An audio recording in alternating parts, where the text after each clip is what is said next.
Me llamo Isabel, tengo 38 años, y esta historia comienza con una verdad incómoda. En mi familia, las traiciones no vinieron solo de parejas, sino también de palabras que nunca deberían haber sido pronunciadas. Crecí creyendo que mis padres eran el ejemplo perfecto de amor. Mi madre siempre decía que mi padre era el hombre de su vida y que juntos podrían superar cualquier cosa. Yo era una niña que adoraba esa imagen. Ellos ríen de la cocina, tomados de la mano en la mesa, mirándose como si el mundo desapareciera. Pero a veces, lo que parece un cuento de hadas es solo una fachada. Tenía 16 años cuando la primera grieta apareció. Mi madre descubrió que mi padre tenía otra mujer. No sé cómo lo supo, pero lo recuerdo como si fuera ayer, el sonido de un vaso rompiéndose, sus gritos en la sala, y mi padre en silencio, con la cabeza baja. Lo peor fue cuando mi madre me miró y, entre lágrimas, dijo: «Todo esto es tu culpa, Isabel. Si no me hubiera dedicado tanto a ti, quizás él no se habría ido a buscar a otra». Esas palabras me marcaron para siempre. ¿Cómo podía ser mi culpa? Era una adolescente, y sin embargo, cargué con esa culpa como si fuera un peso imposible de soltar. Desde ese día, nuestra relación cambió.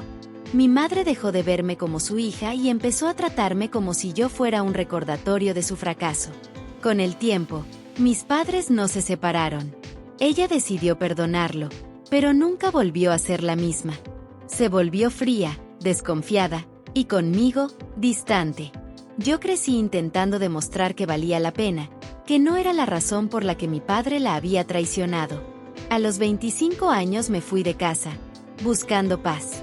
Me prometí que nunca sería como ellos, que nunca permitiría que alguien me hiciera sentir menos. Y durante años, lo logré. Construí mi vida, mi carrera, incluso tuve una relación estable con Daniel, un hombre que parecía diferente. Pero la historia tiene una forma cruel de repetirse cuando no la sanas. El día que la historia volvió a repetirse. Daniel y yo llevábamos 5 años juntos cuando todo se vino abajo. Un día, mientras él estaba en la ducha, vi un mensaje en su celular.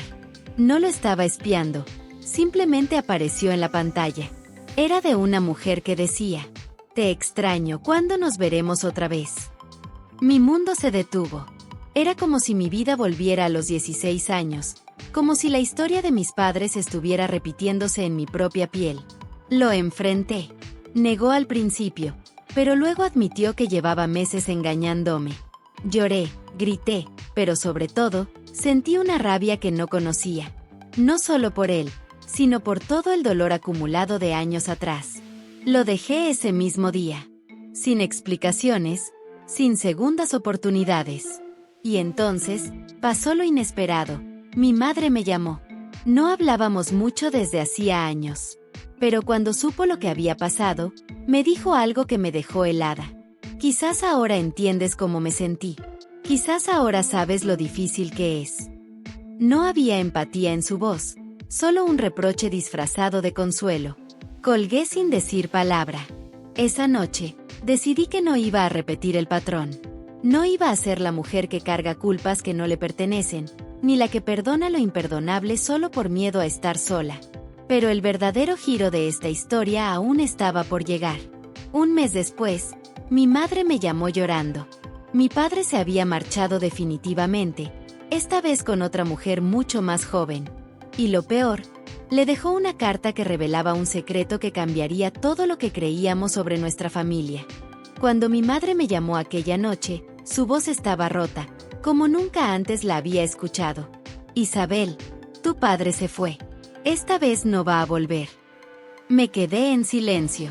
Durante años había esperado que ella abriera los ojos, que entendiera que él no era el hombre perfecto que siempre creyó. Pero escucharla derrumbarse me dolió más de lo que imaginaba. «¿Qué pasó, mamá?». Me dejó una carta. «No sé qué hacer con esto. No puedo leerla. Necesito que vengas». No dudé en ir. Esa misma noche conduje hasta su casa. Cuando llegué, la vi sentada en la cocina, con la carta arrugada en sus manos. Sus ojos estaban hinchados de tanto llorar. Me miró como si, de repente, yo fuera la única persona en la que podía apoyarse. «¿Quieres que la leamos juntas?». Le pregunté. Asintió en silencio. Abrí la carta. La letra de mi padre era firme, como siempre, pero las palabras eran cuchillos disfrazados de confesiones. María, durante años viví una mentira. No quiero justificarme, pero es hora de que sepas la verdad. Nunca fui el hombre que creíste que era. Mi corazón no estuvo aquí como debería. Y lo peor, es que parte de mi corazón siempre estuvo en otro lugar. Leí el resto con el estómago encogido. En la carta, confesaba que, cuando yo tenía apenas 10 años, había tenido otra familia en otra ciudad. Otra familia. No solo una amante, sino hijos. Hijos que nunca conocimos, y que él nunca tuvo el valor de reconocer. Sentí que me faltaba el aire. ¿Sabías algo de esto? Le pregunté a mi madre. No. Nunca. Pensé que solo había sido aquella mujer de hace años, pero esto, su voz se quebró. Isabel, me siento como si toda mi vida hubiera sido una mentira. Yo también lo sentía. Toda mi infancia se desmoronaba frente a mis ojos. No éramos una familia feliz. Solo una de tantas versiones de la vida de mi padre. El peso de la verdad. Pasaron días antes de que pudiéramos asimilar lo que habíamos leído. Mi madre entró en una depresión profunda. No comía, no dormía, apenas hablaba. Y por primera vez en mi vida, fui yo quien tuvo que cuidarla. Una noche, mientras la acompañaba en silencio, me tomó la mano y susurró. Perdóname, hija, por haberte culpado, por haberte hecho cargar con algo que nunca fue tu responsabilidad. No sé qué me pasó en ese momento. Solo tenía tanto dolor, que no supe a quién culpar. Esas palabras me hicieron llorar. Durante más de 20 años, había llevado esa herida como si fuera parte de mí. Escucharla pedir perdón era como quitarme una piedra del pecho. No tienes que pedirme perdón, mamá. Ya pasó. Ahora solo tenemos que cuidarnos nosotras. Decidí quedarme en su casa por un tiempo, hasta que se recuperara. Cocinábamos juntas, salíamos a caminar, hablábamos como nunca antes lo habíamos hecho.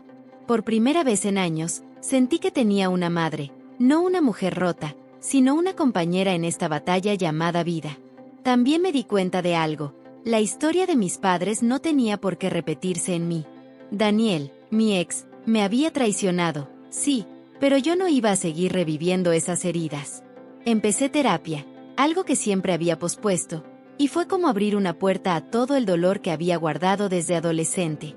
2 meses después, recibí un mensaje de un número desconocido. Hola, soy Laura. Creo que soy tu hermana. Me quedé paralizada. Era una de las hijas de mi padre con su otra familia. Ella quería conocerme. Al principio dudé, pero después pensé, ¿por qué cargar con el rencor que él dejó? Yo no tenía culpa de nada, y ella tampoco. La conocí en un café una semana después. Era como mirarme en un espejo más joven. Teníamos los mismos ojos, la misma sonrisa tímida. Hablamos durante horas, lloramos, nos reímos incluso de lo irónico que era todo. Mi madre no quiso verla al principio, pero después de varias conversaciones, aceptó conocerla. El día que Laura entró a nuestra casa, mi madre la abrazó. Fue como cerrar un círculo. Hoy, meses después de todo, puedo decir que no somos lo que otros hacen con nosotros. Somos lo que decidimos construir con lo que nos dejaron. Mi madre y yo hemos aprendido a hablar, a escucharnos, a no culparnos. Laura ahora es parte de nuestras vidas. Y aunque mi padre decidió desaparecer, yo encontré algo más valioso, una verdad que, aunque dolorosa, me liberó. Si estás escuchando esta historia, quiero decirte algo. No cargues culpas que no son tuyas. Perdona, aunque sea por tu propia paz. Y nunca dejes que las traiciones de otros definan tu vida. Si esta historia te tocó el corazón, suscríbete al canal. Aquí compartimos relatos reales, llenos de emociones y aprendizajes, que nos recuerdan que siempre hay una forma de sanar y seguir adelante. Dale a suscribirte y acompáñame en las próximas historias que cambiarán tu forma de ver la vida.